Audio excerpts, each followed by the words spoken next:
it's a big show. Welcome to the Fade Route It's a big bad show tonight. with DNZ. Yeah, it's a big show. Here are your hosts, Cracking up, telling them lies. DNZ.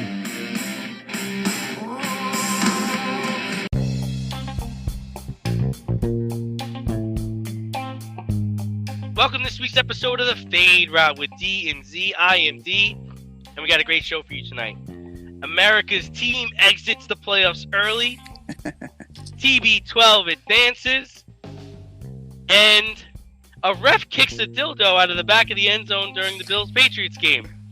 But we'll begin today's show with the last game of the Super Wildcard Weekend, which oddly enough ended on Monday after the Rams blew out the Cardinals 34-11 in a game that was never really close. J.J. Watt, who played 7 games, called the season a massive failure.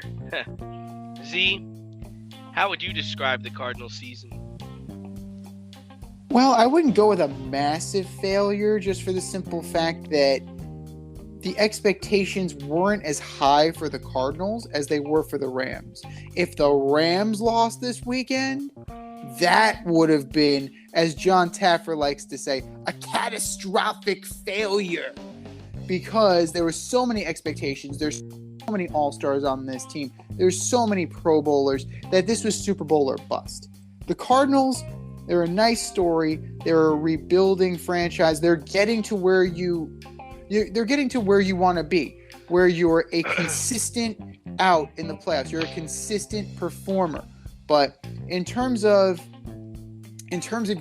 getting there, it just showed that they're not there yet. Kyler Murray in particular, 19 of 34, 137 yards, 2 picks, not his greatest moment with that underhanded toss, pick 6 from the goal line. Like, are you kidding me with that? No running game per se. They got stuffed.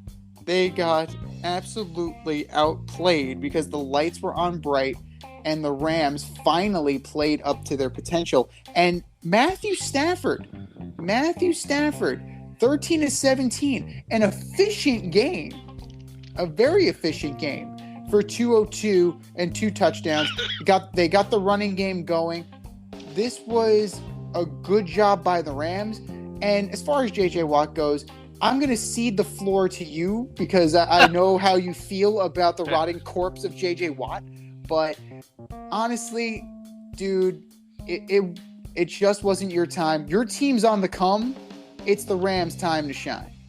I mean, I was going to save it for our segment at the end of the show to really talk about J.J. Watt, but I'm not sure how I want to feel about it yet. And I know I've had a couple of days to marinate on it, but I think Cliff Kingsbury had a strong message in the beginning of the year, and he wasn't able to carry that message out through the end of the year. And I think it's hard to get players to stay involved, to stay in it.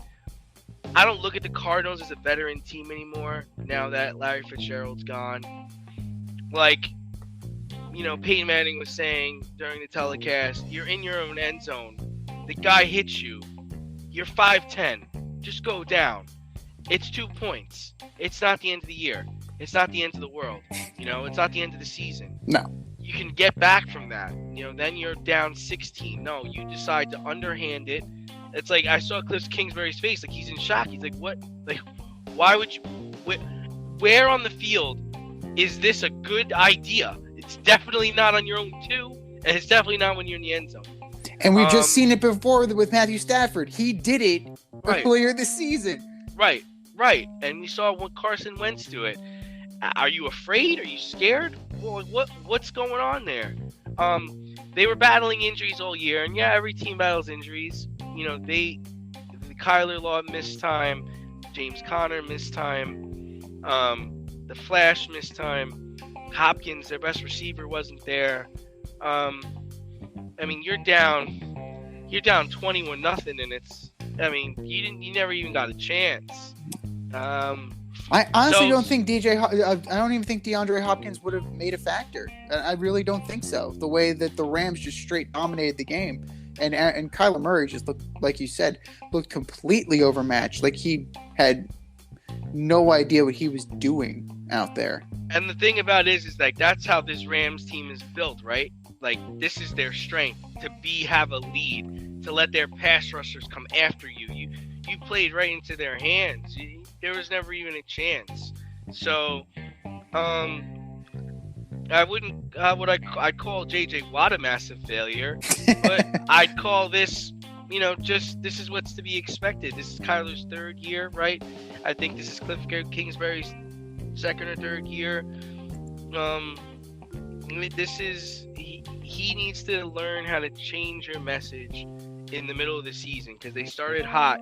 I mean, they lost to the Seahawks in the last game of the year. I mean, the Seahawks, they were terrible this year. And, I wasn't very fond of the defensive game plan. And, they're good riddance, honestly.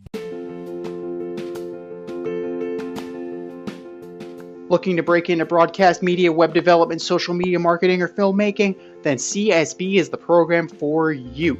From day one, you'll be trained hands-on by industry pros like friend of the show Rob Adams, whose goal is to get you trained and get you working in months, not years. CSB offers 8 and 16-week programs in small class sizes designed to give you the personalized attention you need. If you can make it in person, there are 5 East Coast locations.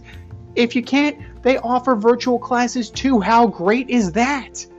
And once you graduate, you become part of the alumni network that gets you to the front of the line. Trust me, I'm an alum myself. Go to gocsb.com today, request more info, set up a studio tour, and who knows, you may very well be on your way to a career in broadcast media. That's gocsb.com and tell them Z sent you. gocsb.com. But, I mean, that was kind of the low end of the weekend, but the NFL experimented with the 2 versus 7 game this year, and it seemed to fail with both 7 seeds getting blowed out, down by 3 scores at some points. What were your takeaways from the Bucs versus the Eagles and the Chiefs versus the Steelers? Let's take it one game at a time. That Bucs game was not nearly as close as it ended up being. And even though it was 31-15, at no point did I feel like the Bucs were in any kind of danger. Without Fournette, without Rojo, you're starting Giovanni Briard and Keyshawn Vaughn, and that is your starting running backs. That's your tandem right there.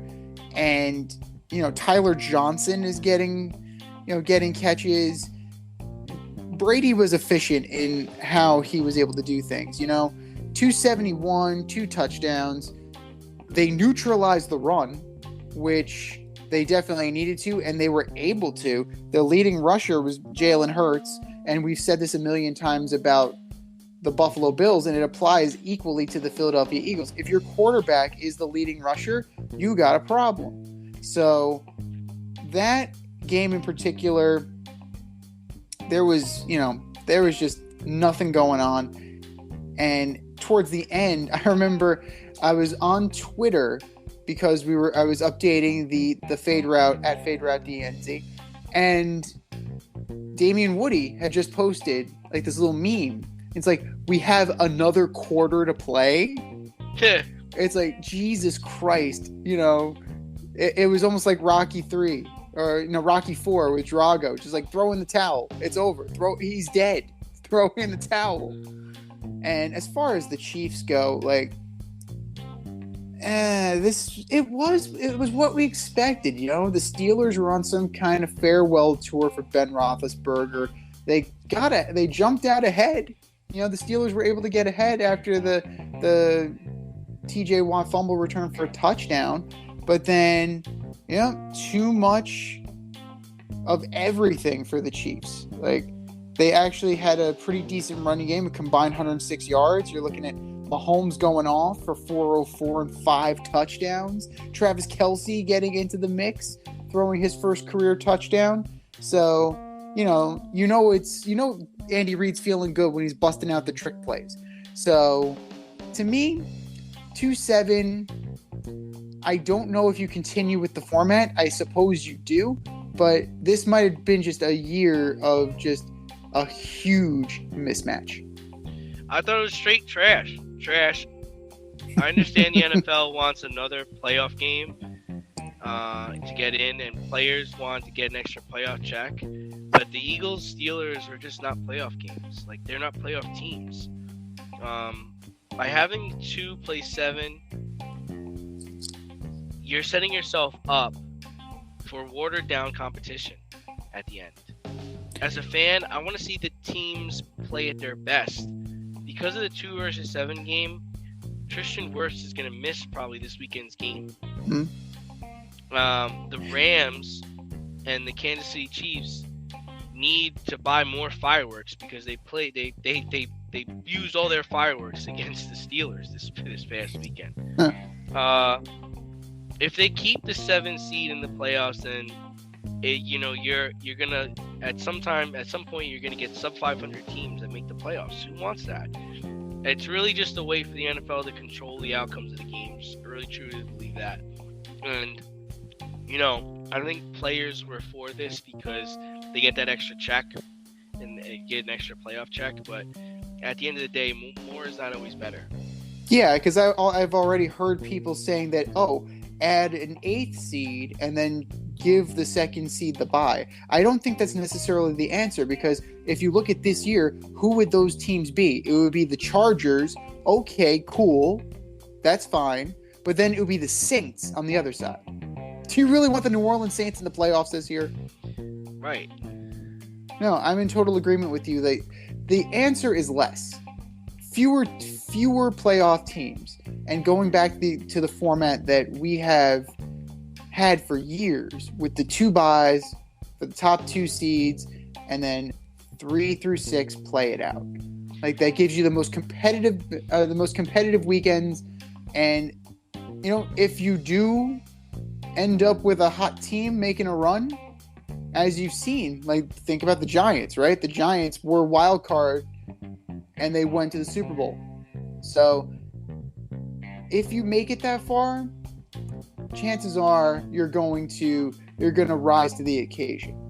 But teams like the Eagles and teams like the Steelers, they didn't rise to anything. Like, the Steelers felt in particular like they were just happy to be there. I don't know if the Eagles were intimidated by the moment, since rookie head coach, second-year quarterback, so on and so forth. I don't necessarily think they expected to be in, so I don't know if they were just intimidated by the moment or if they just got outclassed by the Bucs. Because you know what? It's easy to get outclassed by the Bucs. They have an all-pro at almost every position. So it kind of is what it is in that regard. I mean, if the whole goal is to play more games, right? What if you just, let's do this. Let's go back to the old format. Top 6 teams get in. And this year we added an extra regular season game, right? Yeah. How about, everyone's got a hard-on for getting rid of the preseason. Okay, let's get rid of the preseason. There's no preseason. But you're playing 20 games. Yeah. You play 20 games, and veterans, anybody with 3 or 4 more years of service, it's up to them if they want to play in the first 4 games. And you have expanded rosters for the first 4 games. And then every week for the first 4 weeks, you got to make cuts. And that way, if you're a terrible team like Jacksonville, you're taking the preseason really seriously, or you're taking the first 4 games really seriously, because this is your chance to win some games. And if you're a team like the Patriots, the Buccaneers, or the Rams, and you're like, you know what? We know we're going to be okay. Let's just test things out the first 4 weeks and go for that. And that way, all the games count. Everybody's making money. And you're able to evaluate talent. What's wrong with that? No, absolutely, because you know that the younger teams, the rebuilding teams, they will let their position battles carry through. They'll let their talent evaluation crew just see what they have. Absolutely. And the first 4 games can't be division games. No. And Absolutely that's not. Because that would mess with the competitive balance too. Because all of a Right. sudden, week 1, you have a New York Jets team going in against the Patriots. 2 teams going in the same division, but going in totally opposite directions in terms of philosophies. Yeah, that's gonna be as bad of a blowout as we've seen in these games. Like we saw. It's just not going to be Right. competitive whatsoever. Season starts in August. First game's in August. Yeah. And then division games start in September. And that's really the kick. I wouldn't say it's really the kickoff to the season, but this is when, your rosters are cut down. You have your team. Hopefully all your injuries are out of the way. That's the other thing. It gives you another month worth of, protection. So if you do have a guy like Travis Etienne who goes down in the second game of the preseason, well, now he can still come back in December. Or, if Ryan Fitzpatrick, who got hurt in the preseason, he's got a chance to come back in December. Where a team like, the Patriots might be coasting at that point, you're still trying to play for wins. I don't know. I think it's worth a shot. Better than this 2 versus 7 trash. Nobody wants to see that. But it was good to see, I guess, if you're a fan base, if you're from the Eagles, or if you're a fan base of the Steelers and you wanted to see them play one more time, I guess it was nice that you got to take part in the weekend.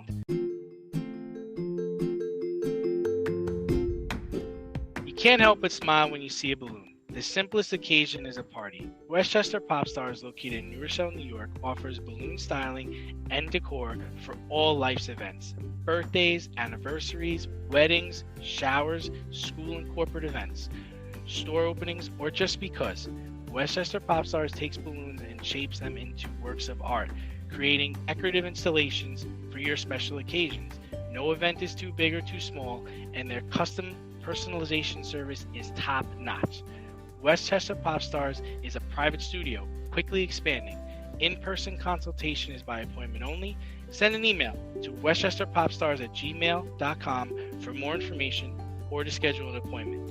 No need to hire an event stylist. All you need is balloons. Currently servicing Westchester, Putnam, New York City, and Connecticut. To find Westchester Pop Stars, search for them on Instagram, Facebook, or Google. But there were 2 games that officials had a part in this weekend. And by a part, I mean they had a part and compelling part of the games. Early whistles in the Bengals and Raiders game led to questionable Bengals touchdown. Quarterback Joe Burrow, he was running out of bounds, threw the ball to the back of the end zone. T. Higgins jumped up and caught the ball. But shortly after Joe Burrow going out of bounds, the whistle blew. Caused everybody to maybe slow up and stop a little bit. But T. Higgins caught the ball. They called it a touchdown. And we carried on from there. What were your thoughts in the early whistle and how the NFL addressed it after the game?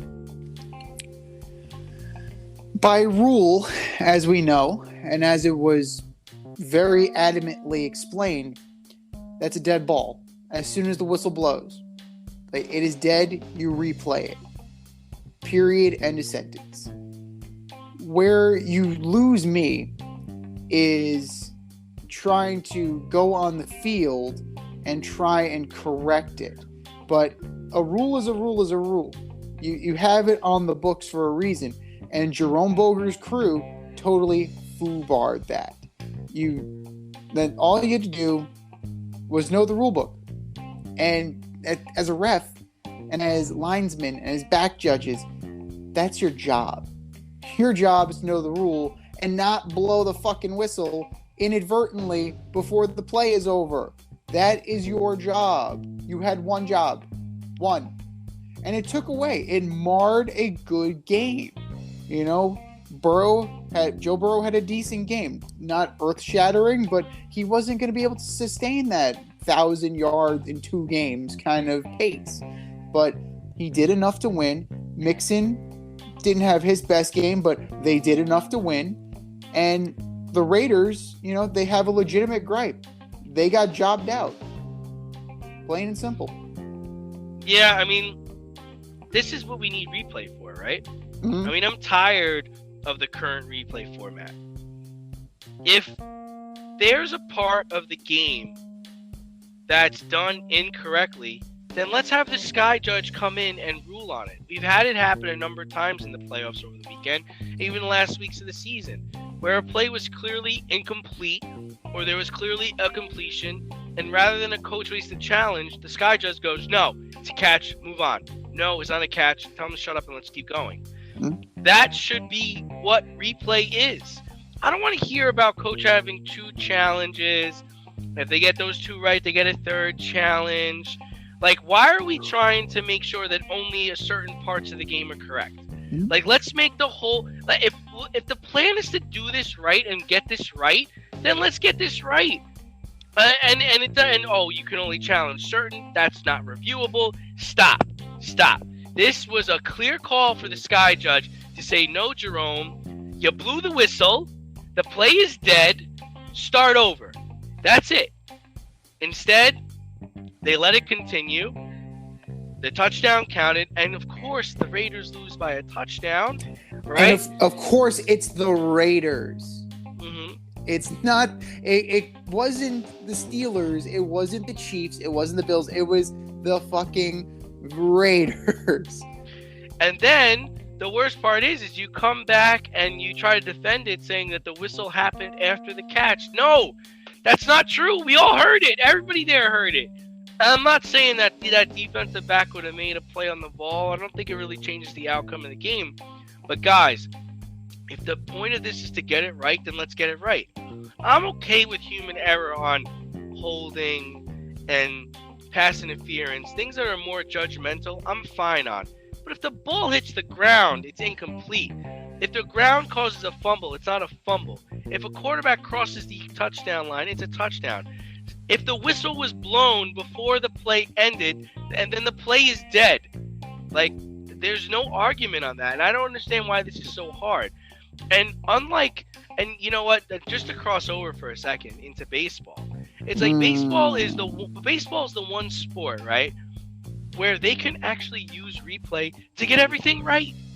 Like, we don't need an umpire anymore. We literally can watch TV and know what a strike is and know what a ball is. We have Quest Tech to tell us what strikes and balls are. You want to put the umpire back there and let him call the balls and strikes that the computer tells him to call? Then let's have at it. But think about it. You eliminate arguing. You eliminate the bullshit from the umpire if he's having a bad day, if he can see, if he can't see. All that stuff goes out the window. And that's the other part. It's just like, there's going to be human error in this thing. And if you're not going to be able to live with that human error, then let's get it right. My main gripe with replay is the selective reviewability. Like, what is or is not reviewable based on the rules? It should be all or nothing. That has been a bugaboo of mine for years, and it continues to be. You have a chance, like you said, you have a chance to get it right. You can get every play right. What the problem is that baseball, football, even basketball, getting to the point where we don't want to make that happen because we don't want to lengthen the game. Well, then you need to figure out a way to penalize teams for doing that. So, if it's going to be if everything's on the table, then there has to be a consequence for this thing. If you request a review and you're incorrect, you're penalized. I don't know. They need to come up with something, because what we have right now is not working. Plain and simple. And I'm just glad that the Saints weren't in to get victimized again. Because that would have been how many years in a row that something happened with the referees and the Saints that, led to, like, the pass interference thing when they started when they started throwing flags, when Oh. they started challenge flags for pass interference. Like So stupid. that led to something, but I get the idea. I get where the intent was on that. You want to get it right because that call was so egregiously bad. But Sky Judge. Eh. Sky Judge. that's it. XFL had it right. Or the AF. The AF had it right. Oh, the AF.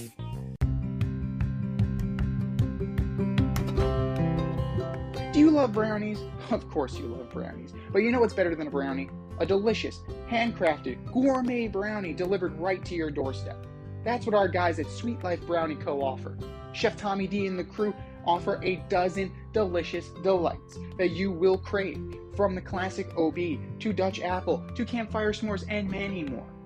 Check out their website, sweetlifebrownieco.com, for their Friday brownie drops. At noon, their site goes live and you see what they're making. Since you're there, become a site member and earn points. You earn 50 points just by signing up. Make sure you follow them on Instagram and Facebook too, at sweetlifebrownie_co, for the latest updates and their latest releases and creations. That's sweetlifebrownieco.com. Give them a call, 845-641-3043, and tell them D&Z sent you. That's sweetlifebrownieco.com, 845-641-3043. Sweet Life Brownie Co., because there's always room for a brownie. So in the second game, the Cowboys ran a quarterback draw with 14 seconds left in the game from midfield and no timeouts. Rather than give the ball to the ref, Dak Prescott gave the ball to his center. So after the play was over, come down, they realize they need to give the ball to the referee, who needs to spot the ball. The ref trips over the center, trips over the Cowboys, can't put the ball down quick enough. Naturally, time expires. Who does this loss fall on? Oh, but first and foremost, how about them Cowboys?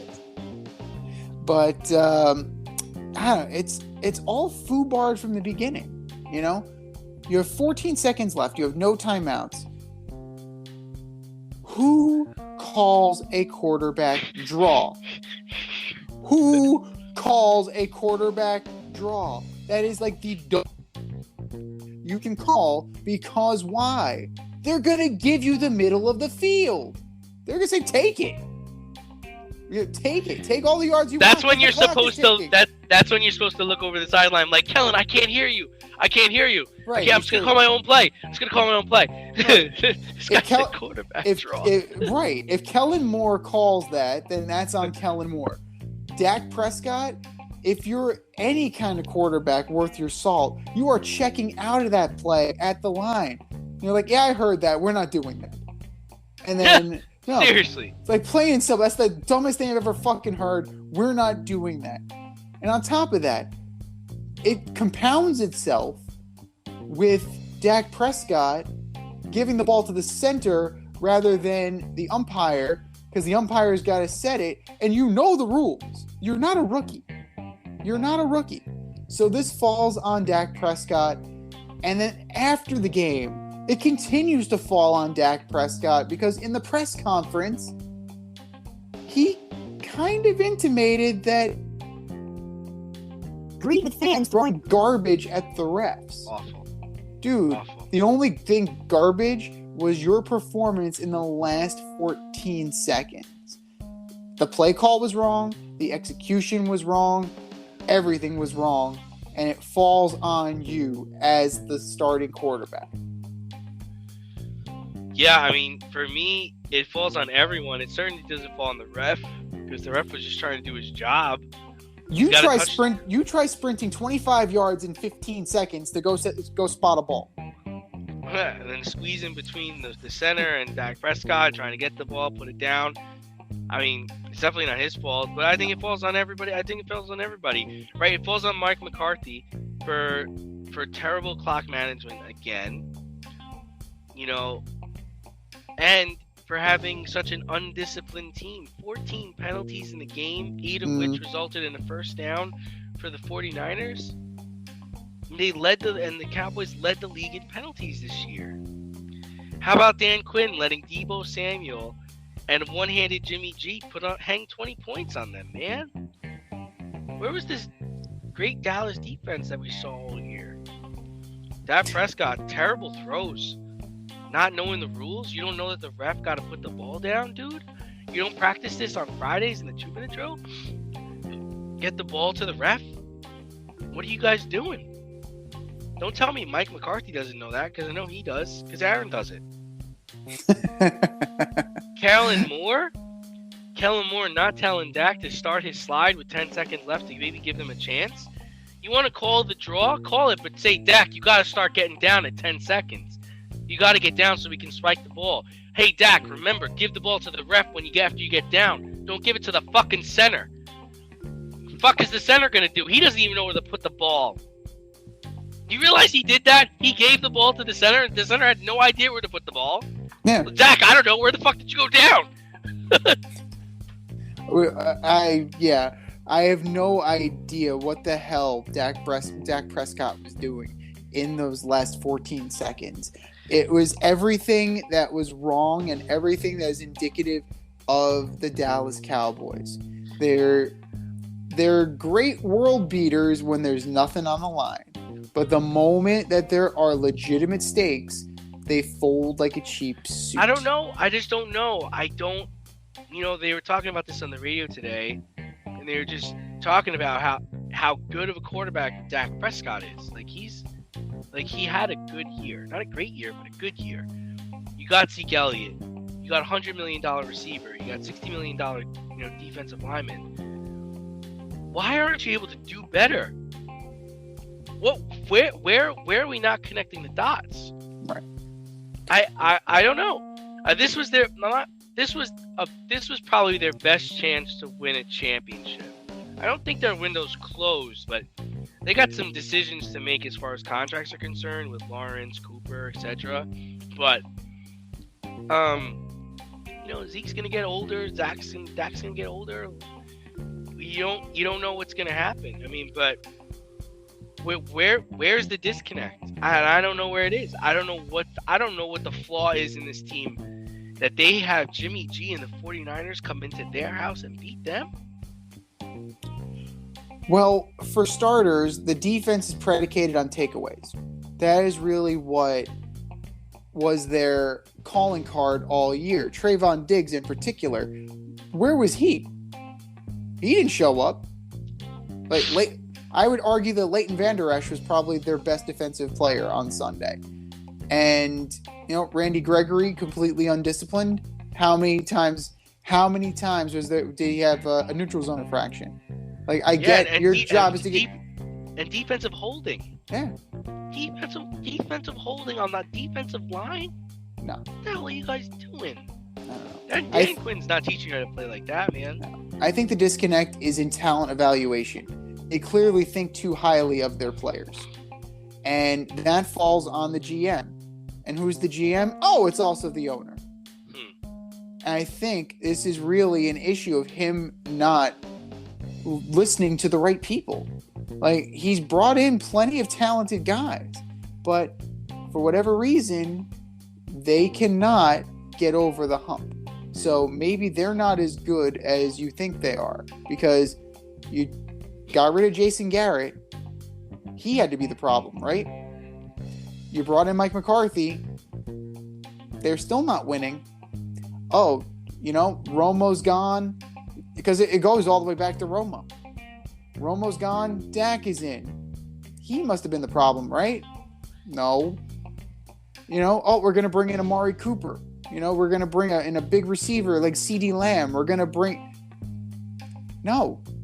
It boils down to talent evaluation, and these guys are not as talented as you think they are, because they're not getting the job done. And that ultimately falls on Jerry Jones, because he's the one picking the players. McCarthy's job is to coach them up. And honestly, I don't think Mike McCarthy's doing a great job. I don't see how you can. But, there's, like you said, it falls from the top on down. And there are many, many people who can take the blame for what happened on Sunday. Are you in need of air care, maintenance, or service? I have the company for you. Air Care Technicians. They service the Westchester and Northern Bronx area and can help you with all your heating and cooling, maintenance, and service needs. Just give them a call at 914-315-1547. Again, that's 914-315-1547. Or shoot them an email at aircaretechnicians@gmail.com. These guys are the real deal as they are veteran-owned, licensed, and insured. Make sure to tell them that D&Z sent you.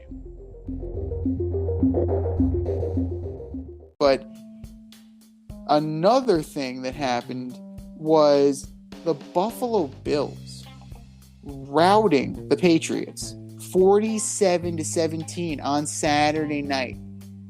And they won 2 out of their last 3 meetings against the Pats. So, what do the Pats need to do to get back on top of this AFC East? Oh, it's hard to say, really, right? Because they finished the season as like the number 2 scoring defense, and their offense was solid all year. I don't think Bill Belichick has fully figured out Josh Allen yet. I think they need to replace Donta Hightower. Saw him shy away from a couple of tackles on Saturday. I think they need a new Mike linebacker. I think the McCourty twins, I think it's time for them to be replaced. But, you know, Allen, he's just a tall, tremendous, and he's got tremendous arm talent. And he might be hard to stop for the foreseeable future for the Patriots. I mean, he's a big guy with a cannon for an arm, and he's super mobile. So that's definitely a recipe for disaster for most defenses. And Bill Belichick actually tried to throw money at the problem, right? He brought in Hunter Henry, he brought in Jonnu Smith, he brought in Matthew Judon. Like that seems like very anti-Belichick. Like, oh, we're just going to throw money at the problem and see if we can fix it. And he wasn't able to do it. He put together a very good squad, but they weren't there yet. And like, as far as the Patriots getting back on top of the AFC East, I think they're going in the right direction. I mean, you can't argue with that because they've got their young quarterback. Yeah, you can say he doesn't have the arm strength that Tom Brady does. And you can say that he's a vanilla player. I'm looking at you, Rex Ryan. You know, at the end of the day, as a rookie quarterback, he navigated this team to the playoffs. He led them there. So there's some kind of intangible to that makes me think that Mac Jones has a very bright future. You got to put the pieces around him. More seasoning will help. I mean, granted, the lights were on brighter, and he's not. Mac Jones isn't unfamiliar with playoff pressure because he went to this little place called Alabama. You may have heard of it. So he definitely has experience, but now he's got the taste of it in the pros. There is a big difference between the college game and the pro game. Now he's gotten the taste of it. And Bill Belichick is the right guy in his ear. That's the one thing. He's got the coach in his ear who will motivate him to be better. And this team will be better, I think, with just a few minor tweaks on defense. I think it'll be fine. If you want to get another wideout, I think that would be a good addition too, because tight end is fine. You have a good backfield in Harrison Stevenson. You probably need some more wide receiver talent. But, I mean, there's small tweaks that'll keep them competitive, but this is just Buffalo's time right now. And I could see them trading the division for the next 5 years. It's definitely doable. What's the deal with the Buffalo fans throwing dildos into the end zone when the Patriots score?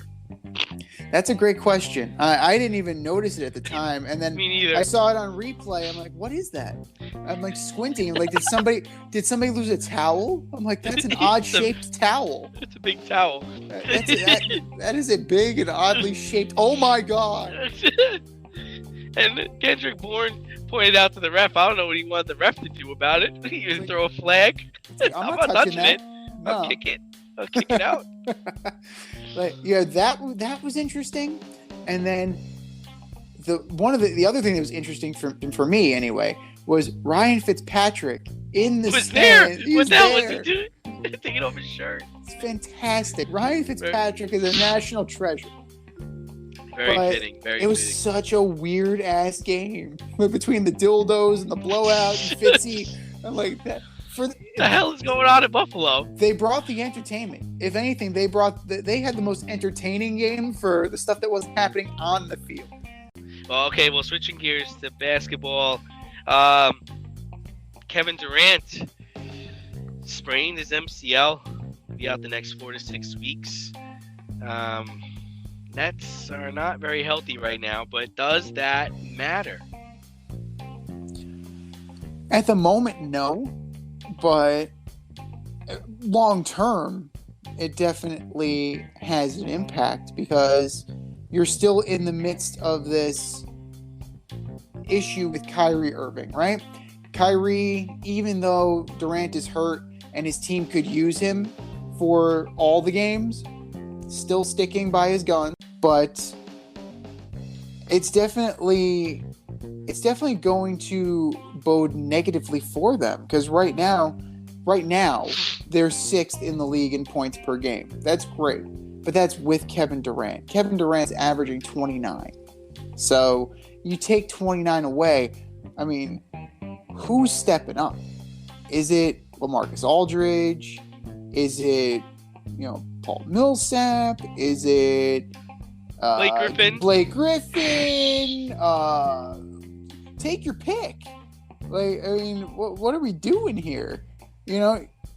Are these guys? Is it going to be Nick Claxton? Is it going to be Bruce Brown? They have so many options that they can spread it around and they can still be okay for a short term.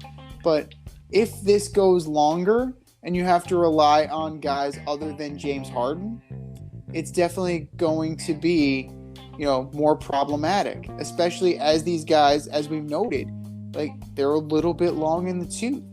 They're a little bit older. There's more tread on the tire. So even if they're fresh, I mean, how fresh are they going to stay? Yeah, I don't think it matters. Yeah, I don't think so. All they really need to do is get into the playoffs. And I'm sure, I know Harden's hurt, but I'm sure he's not going to let them go below an 8 seed. I mean, we're not talking about the Nets like we're talking about the Lakers. They have tons of talent. They should be able to make it out. They should be able to make the playoffs. And then once they get in the playoffs, it's a completely different ballgame. I mean, I don't usually say things like this, but Kevin Durant might be the best player on the planet right now. Like you said, he's averaging 29 points a game, 7.4 rebounds, 5.8 assists. And he's a sneaky good defender. He's got that tall length to him, and he's just so talented. And his dribbling and his shooting, I think he's shooting over 50% from the field, 38% from 3. But all that, I mean, they're still gonna make the playoffs. Now, are they gonna be able to beat a team like the Bucks? I don't know. I mean, you're gonna have to be really healthy to be able to compete with some of these Eastern Conference teams once the playoffs start. No, absolutely, and I mean, you still have the opportunity at the trade deadline to kind of revamp this team and kind of reimagine it. If you're finding that Kevin Durant's rehab isn't where you need it to be, and if that means you build it around James Harden for a little bit and kind of reshuffle the deck chairs, then that's what you have to do. And Sean Marks is definitely one of those guys that, he's done it and he's earned his stripes in this league.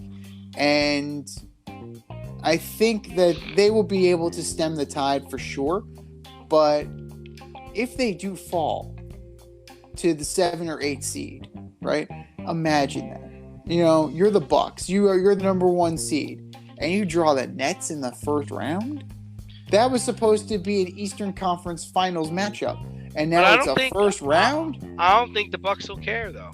They're the defending champions. I don't think they're gonna care. I think they think they're better than the Nets.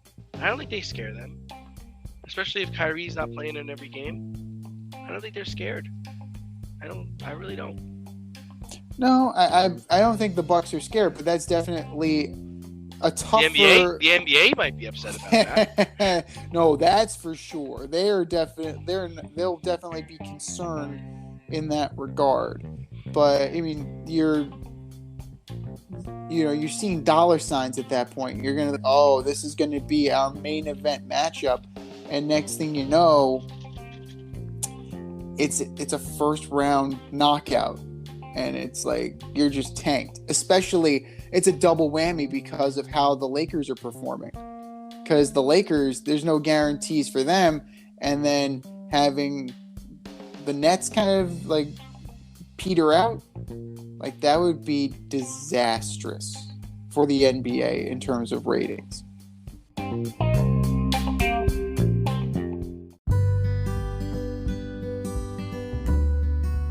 Avoid messy accidents. Get better stopping power with your brake pads. Callahan brake pads. You never know when you'll be driving in the road and there will be a truck tire that you need to avoid and save your family. Callahan Auto. We really care about what's under your hood.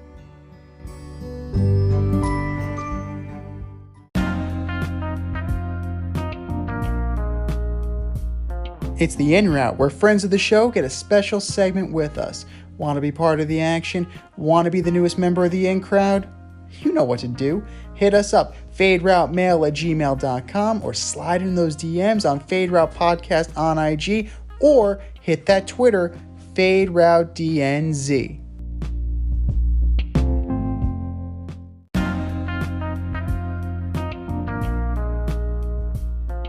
Joining us on the In Route today, we have Giant fan and Giant season ticket holder Danny Butler. Welcome to the show, Danny. Thanks for coming on. My pleasure, guys. Thanks for having me. Good to talk to you guys. How's everything? Oh, a little this, a little that. Living the dream, huh? Every day, and twice on Sunday. There you go. All right, we'll start you off with this. We know firsthand about your passion and knowledge of the game of football, so we have to ask you, at what point did you know Joe Judge was not the guy? You know what? I'm still not convinced he's not the guy. I mean, I can't argue for them firing him. It makes all the sense in the world. After last year, I was so high on Judge. Got off to a rocky start. They really rallied. The team played hard for him through injuries. I was very high on him. Like, for the bottom to fall out like this, I mean, I'm still kind of in shock over the whole thing. Numb would be the word, Well, wow, so you were in his camp. You were on his side. You were kind of defending him, saying, you know what, let's give this a whirl. Let's give it a try. We can make this work. You had his back for most of the season? For most of the season, up until the end. I mean, and I think Giants ownership had his back, especially John Mara, until the end. The last couple of press conferences were just a little off the wall. It sounded like a guy begging for his job, a little desperate. And I mean, I know we had a lot of injuries, but the last couple of games it was just ugly. It was unwatchable. You couldn't watch him. And yeah, I think quarterback sneaks on your side of the field. Exactly. And you know what's weird? The first quarterback sneak on 2nd and 12 from your own 2, I almost understand it. All right, let's get 2 or 3 yards. We'll set up a third and more manageable. But then you have to throw the ball. To do it 2 in a row, it looked like you were giving up. And nobody's going to blame you. If Jake Fromm throws a pick 6 there, he's Jake Fromm. Nobody's going to blame the coach for it. He wound up doing it later in the game anyway. So what's the difference? The perception was he gave up, and I think that's what cost him his job ultimately. Yeah, it's a shame. But John Mara, president, CEO, co-owner of the New York Giants, with the retirement of Dave Gettleman, the dismissal of Joe Judge, some have called for John Mara to resign and to choose somebody else to be president. Do you share those same beliefs? I mean, I'm very down on John Mara too. The last 4 or 5 years, obviously, it's pie in the sky thinking. I mean, his whole life is the Giants. It's the Mara's whole life is the Giants. That's their business, So you might want Mara to go, but he's never going anywhere. So I don't think there's really any point to do it. I think finally he sees that he needs to change the way he does things. go outside the organization, outside the quote-unquote giant way, which hasn't worked the last 5 years, obviously. So Yeah, it's just interesting, because with the Cowboys, they're always asking Jerry Jones to kind of like step apart, step aside, like let football people run this entirely. So I can understand why some Giants fans are starting to feel the same way with John Mara, but I can also see how he's got a lot of pride. It is his life. It is his family. It's everything they got. I don't see him doing it either, but I wondered if you thought it could be beneficial if he did. It certainly could be. I don't want to put him in the same camp as Jerry Jones, where Jerry's making the decision. Mara's making the decisions of what football people to put in charge, and I think he's gotten too comfortable. Like if he's putting people that he feels comfortable instead of the best person for the job. And I think finally after this last disaster, I think he's ready to go outside the organization and maybe do something he's maybe not totally comfortable with. God, I hope so. But since Dave Gettleman and Joe Judge are now gone, what should the Giants do with Daniel Jones and Saquon Barkley? It's a tough spot. I mean, injuries have really hurt both their careers so far. I think you have to let them play through their 50-year options here. Their trade value is very low. Yeah. I think you got to roll the dice. You hope they're both healthy. You hope the team improves. I don't think you could sign either of them to a long-term contract right now. If they do have a good year next year, stay healthy, you can always franchise one of them. You can always try to work something out. I think they're kind of stuck for this year anyway. But, I'm not sold on Daniel Jones yet. I think he's good. I think he has the ability to be a very good quarterback. And, Saquon he's a special talent, but the injuries are really starting to take a toll. It is a tough decision, but I think they're kind of stuck in this 50-year option. Just roll the dice. So last week and this week, we continue to see coaches and GMs getting fired. Is there a coach or GM combo that you'd like to see on the Giants next season? I'm very interested in Flores. I don't think Miami should have fired him. I understand the problem down there was he wanted Herbert, and the general manager wanted Tua, and he's been reminding everybody that since. So I guess that's why they fired him. I'd be very interested in Flores. GM-wise, I know they brought back 3 guys as they appear to be the finalists. Joe Schoen from the Bills looks like to be the front runner. You have Adam Peters from the 49ers and Ryan Poles from the Chiefs. I'd be happy with any of those guys. I think they're all good football guys, and they don't have those direct ties to the Giants, which I think we need to get away from. Gettleman had previous experience with the Giants. I think we need to get someone from outside the organization that's a little fresh. I would say if they go with Schoen from the Bills and then Brian Daboll, who's the offense coordinator, that seems like a good fit because Daboll actually interviewed for the Giants 2 years ago before Judge got the job, and I understand they were high on him. So if I guess I have my pick right now. You'd follow the Bills blueprint, get the GM, get the offensive coordinator coach. They also try to hire Daboll as Judge's offensive coordinator, but the Bills, denied that request. So yeah, I mean, Daboll's been around forever. I mean, he spent time with the Patriots. He spent time with the Jets. Right. He's with the Dolphins. He's been everywhere. I heard that they interviewed Quinn today. Dan Quinn. What do you think of Dan Quinn? I think he's a great defensive coordinator. I don't think he can hire Quinn as another head coach. Here's a guy who, when he, coached one of the greatest defenses ever, the Legion of Boom, and he sat there in that Super Bowl, but he's a defensive coordinator. He was not in charge. He watched the stupidest decision ever, Pete Carroll, throwing a slant. I know you're a quarterback, so you probably like him throwing the ball there, but trust me, I'm an offensive lineman, as you remember. Run the ball, feed Marshawn Lynch. So he had to sit there and watch that stupid decision. And then a couple years later, now you're the head man in charge. You have a 28-3 lead in the Super Bowl, and you let your offensive coordinator, Kyle Shanahan at the time, throw the ball all over the field in the second half, and you do nothing to stop it. They could have taken a knee every possession in that Super Bowl and probably won in the second half and probably won the game. So I really want no part of Dan Quinn. I'm sure he'll get another job, but I want no part of Dan Quinn. I also like Spielman, the GM from the Vikings. A lot of people were surprised that he got canned. I really like the team he built in Minnesota. I'm not a big fan of the coach. I never liked Zimmer. But as far as Dalvin Cook, Jefferson, I mean, the Cousins deal was a little out there, but, I mean, Cousins is a competent quarterback. He built that defense with Kendricks, and he got Anthony Barr to stay. I thought he put together a decent team in Minnesota. They do. They have a lot of talent. Yeah, they underachieved. That's for sure. And a lot of that has to do with Zimmer and Cousins. Cousins is one of those guys, like, he's going to have 4 or 5 games where he looks great, and then he's going to have 4 or 5 where he looks terrible. You know, but that's how the NFL is now. If you have a quarterback that's capable, you got to throw a ton of money at him. You know, it's just the way it is.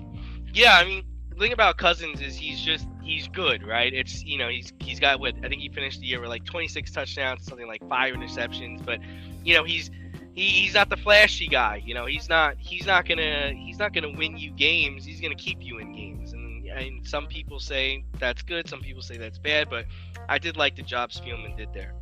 But moving on, the Giants have 2 picks in the first round next year, which is awesome. So what do you see the Giants doing with those picks? Well, I mean, we've been saying for 5 years now, we have to finally fix the offensive line. I mean, Yeah. it's a disaster, and it has been for a while. Like, I think people are hard on Gettleman for that. I mean, Gettleman tried; it just didn't work out. They signed Nate Soldier. They threw a ton of money at him. He was past his prime, and Yeah. you know, and so that didn't work out. They draft Will Hernandez in the second round.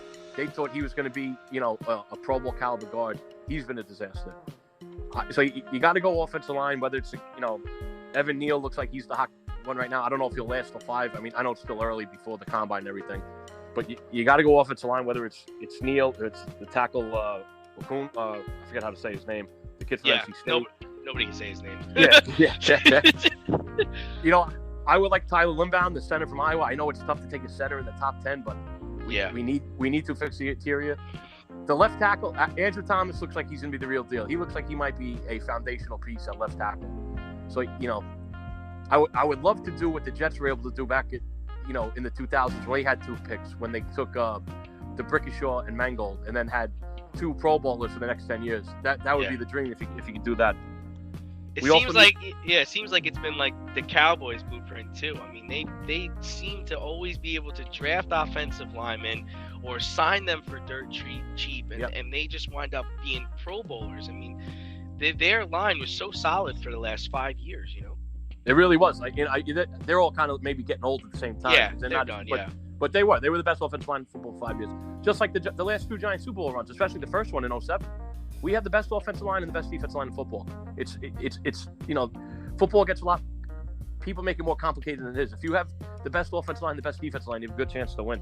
We also need a pass rush. So, like, if you go 1 offensive lineman and then a pass rusher, you know, the top 2 guys, Hutchinson and the kid from Oregon, probably aren't going to be there. But, you know, Jobu from Michigan is, I don't know, he might have rode Hutchinson's coattails a little bit, and that's why he was able to do a lot.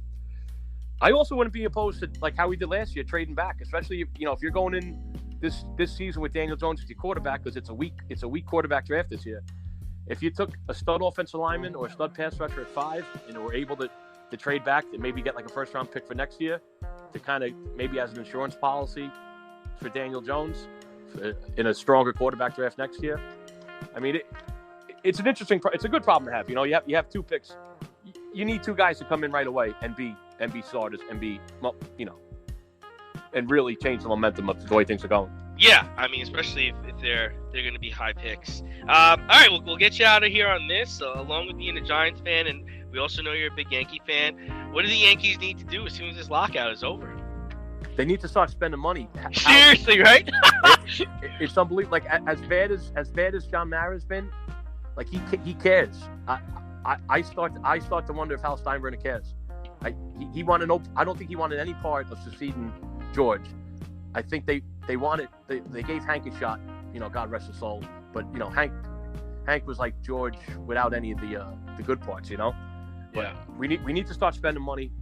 Listen, I don't like Carlos Correa, if the whole Astros things, obviously, but at this point, I think you open up. We need a shortstop. You open up the pocketbook, and you give it to him. I know we have a lot of shortstops coming in the pipeline in the farm system, but yeah, you know, it's the Yankees. It's always win now. So yeah, and I mean, Chris Bryant's out there. I'm a big Chris Bryant fan. I feel like the Mets are trying to get him. I'm really nervous. You know me, I'm a Braves fan. I'm really worried about Freddie Freeman because, I mean, that right field porch is just, oh my God, could you imagine? Yeah, if I could have one, I love Freddie Freeman. If I could have one guy, I would say make it Freddie Freeman. I wouldn't mind re-signing Rizzo, but I would much rather Freeman. I never thought of him as a guy to leave Atlanta, But you know what? After winning the World Series, maybe he thinks he's accomplished all he needed to do there. So I would absolutely love Freddie Freeman. The problem is the Braves don't want to pay him. They don't Right. want. They can't agree on the years. They can't agree on the dollars. And man, you got Boston and the Yankees out there like sharks, because Rizzo and Freeman are the two first basemen that those three teams are looking at. I mean, the Yankees are not going to let Freeman go to Boston. I mean, that would be a disaster. I mean, that's not. I mean, the Bronx would collapse if that happened. It would be a disaster. And 10 years ago, I would have said there's not a hope in hell that it would happen. But with the way they're doing things now, they could lose a bidding war. Yeah, you're right. And this was never possible back in the day. But now, I mean, I can't believe what's happened so far. I mean, they missed out on so many guys. They really did. Yeah, but so we understand you spend most of your days working and hanging out with Ric Flair, the Tubby Hook Tavern. But thanks for coming on. Feel free to plug your business and let people know how they can find you. Yeah, absolutely. I work on Tubby Hook Tavern. It's on it's 4946 Broadway. It's in Inwood. It's right off the 207th Street. It's a good spot. Great food, burgers, wings, everything. The stellar staff. Obviously because I'm there. Every day. I work Monday through Friday days, 11 to 6. But stop in anytime. Nights, weekends, everybody there is great. Awesome. Well, Danny, thanks for coming on today, and you too. Anybody can come on the in route. And we'll be happy to talk to you about sports and whatever you got going on in your life. Thanks a lot. Thanks for having me, bud. All right, man. See ya.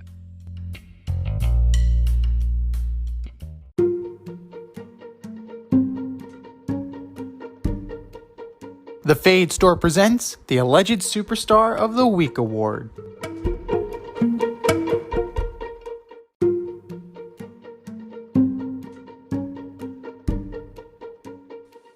All right, guys and girls, you know how this goes. We put our poll up on Twitter at FadeRouteDNZ with our nominees for the Alleged Superstar of the Week. And once that poll goes up, you vote. And once you vote, we calculate. And then once we calculate, we award the ass. And do you know who won the ass last week, D? Was it the Joker? The Joker was 2 weeks ago. This past week, it was none other than Carson Wentz. Oh, Carson Wentz. How does that taste? Probably not very good. But it's not as good as a Philly cheesesteak. But who are your nominees for the Alleged Superstar of the Week award this week, Oh, you already know who I got. First, Alleged Superstar of the Week, J.J. Watt. Guy plays in 7 games, has 10 tackles, 1 sack, and has the audacity to call the Cardinal season a massive failure. Kyler Murray missed time, Hopkins missed time, Connor missed time, Edmonds missed time. This was the reason everyone was making excuses of your hot start, JJ. If the Cardinals bring you back, that would be a massive failure. JJ Watt, you are my Alleged Superstar of the Week. Next up, Dak Prescott. He run a quarterback draw on fourth down. No, he run a quarterback draw in the fourth quarter with only 14 seconds to go in the game. Subsequently, time runs out, and you encourage fans to throw trash, beer, and food at the refs on their way out of the stadium? You're the starting quarterback of the Dallas Cowboys. Act like it, bro. Dak Prescott, you are my Alleged Superstar of the Week. Kyler Murray, you're backed up on your own 2-yard line. You drop back to pass. You feel pressure. You roll out to your right. You get hit rather than take a sack and a safety. All 5'10" of you decides to underhand the ball out of the end zone, and it leads to a pick 6. And now you're down by 21 points. Kyler Murray, you are my Alleged Superstar of the Week. What say you, Z? All good choices. All good choices for sure. You got a couple of mine. So, Murray, that was a pretty straightforward one. He played like absolute garbage. Dak Prescott, you're kidding me, right? Like, what more do we have to say about You're the Mr. quarterback Prescott? you're the quarterback of the Dallas Cowboys, and you're encouraging fans to throw shit at refs. Are you like you're supposed to be like are you kidding me? Yeah, no. That's embarrassing. Yeah, no. But you know who else was embarrassing? Mike McCarthy. For not only coaching that stinker of a game, but then trying to throw the team under the bus. You heard about this, right? Oh, they looked intimidated even in pregame prayer, and I was worried. Really, bro? Really? It sounds like you're just trying to back over them with the bus because you're trying to save your own pathetic ass. Mike McCarthy, you are my alleged superstar of the week. Novak Djokovic, you're on the list again, buddy, because not only did you get deported once, you got deported twice. Australia said, no thank you, sir. They said, good day, mate. And they sent you packing. Novak Djokovic, you are my alleged superstar of the week. And last but not least, Jerome Boger's crew. All of you, collectively. All of you, you're all garbage. Back up the truck. Back it up. For stinking up the joint and blowing a crucial call. The crucial call in the Raiders-Bengals game. Jerome Boger's crew, you are my alleged superstar of the week. And, ladies and gentlemen, it is now time for you to go to our Twitter page and vote. And for all of our nominees today,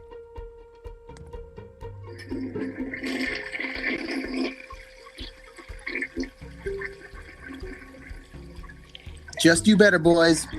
Just do better.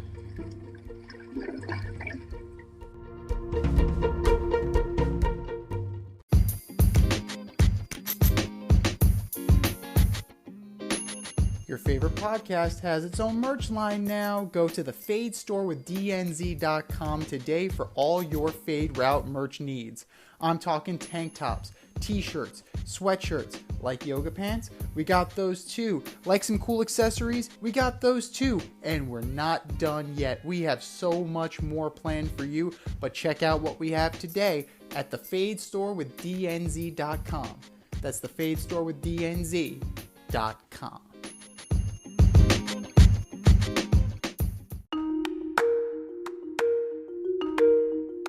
Let's run the option and give you our picks for the week.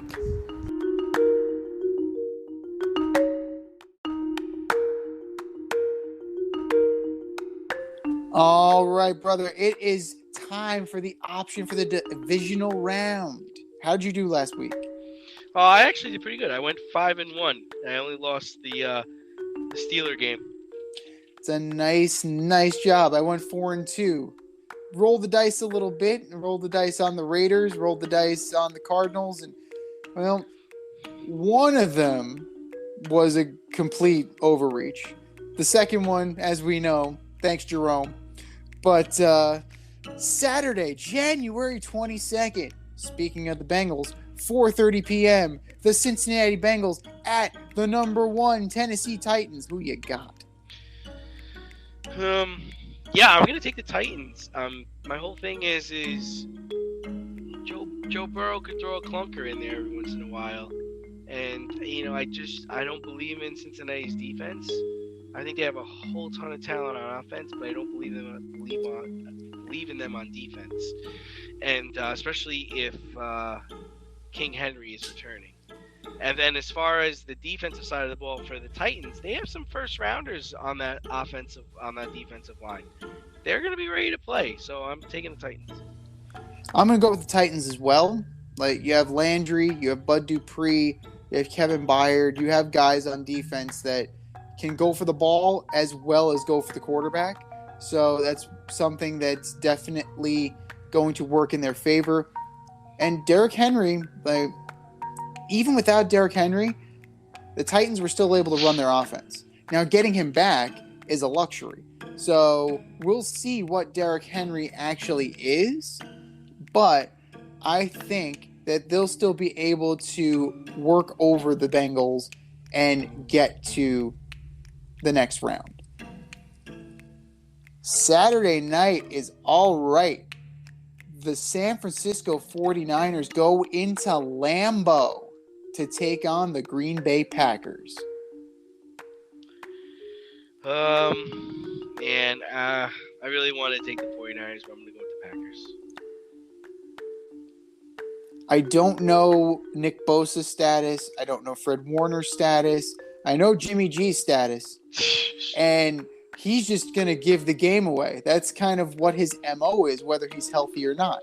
He did it in the Super Bowl. He tried to do it last week. It gives you pause, which makes him perfect for the Cleveland Browns. They lose, and then they trade Jimmy G to Cleveland, like we've been saying. Aaron Rodgers is going to have a field day. Packers win pretty handily. Sunday. The LA Rams go into Tampa Bay to take on Tom Brady and the Tampa Bay Buccaneers. I'm not betting against Tom, so I'm taking Tom. This is going to be the game of the week right here. I mean, you have a star-studded Rams team. The Buccaneers are a little wounded right now. If they get Fournette and Rojo back, it's a little, I have a little less pause. But that being said, Tom Brady, Matthew Stafford, need I say more? I'm taking Tom Brady and the Bucs. And your Sunday night game, the Buffalo Bills go into Arrowhead to take on the Chiefs. The Bills, I'm a believer. Wow. This is another one that's got game of the week potential for sure. The Bills seem to be firing on all cylinders. Are they going to be able to go and slay the dragon? I'm not sure. As much as I would like to, the Chiefs are humming. And once the Chiefs' offense is humming, they are really hard to stop. So I'm going to take the Chiefs on this one. This has been the Fade Route with D and Z. Thanks for tuning in tonight. Catch our podcast Wednesday nights on the Anchor, Spotify, iHeartRadio, or wherever you listen to your podcasts. Until next time, stay faded, everyone. We'll talk to you next week.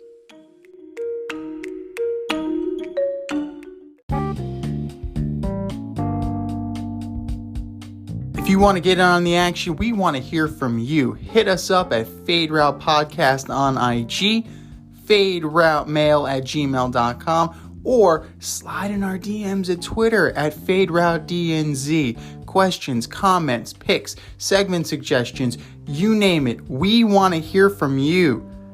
Get at us, in crowd. Thanks for listening to this episode of our podcast. If you like what you heard and want to hear more, be sure to like and subscribe on your favorite podcast platform. Rate us 5 stars, leave us a review, turn on subscription notifications, and tell your friends. Spread the word, spread it wide.